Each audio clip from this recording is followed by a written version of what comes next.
আজকে আমি করে দেখাবো চিকেন স্যুপ। এর জন্য লাগবে মাংস, মুরগির মাংস। এখানে ব্রেস্ট পিস আমি ছোট ছোট টুকরা করে নিয়েছি। পানিতে মাংসগুলো দিয়ে দেব আর একটা চিকেন স্টক রেডি করব।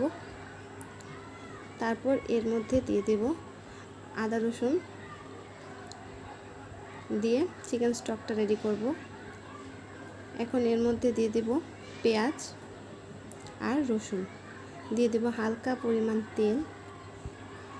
এখন ফুটে আসলে পানিটা এর মধ্যে কর্নফ্লাওয়ার গুলানো পানি দিয়ে দেব, দিয়ে ভালোভাবে নেড়ে দিতে হবে।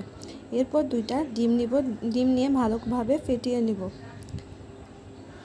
চুলার পানিটা ভালোভাবে বলক চলে আসলে এর মধ্যে হালকা হালকাভাবে ডিমটা দিয়ে দিব আর ঘন ঘন নাড়ব। এরকম হয়ে আসলে এখন এর মধ্যে দিয়ে দেব সামান্য পরিমাণ টমেটো সস, দিয়ে ভালোভাবে নেড়ে নেব। আর একটু লবণ অ্যাড করব, আমি লবণ দিতে ভুলে গিয়েছিলাম, শেষে দিয়ে দিয়েছি। তৈরি হয়ে গেল আমাদের শীতের মজাদার চিকেন স্যুপ। আপনার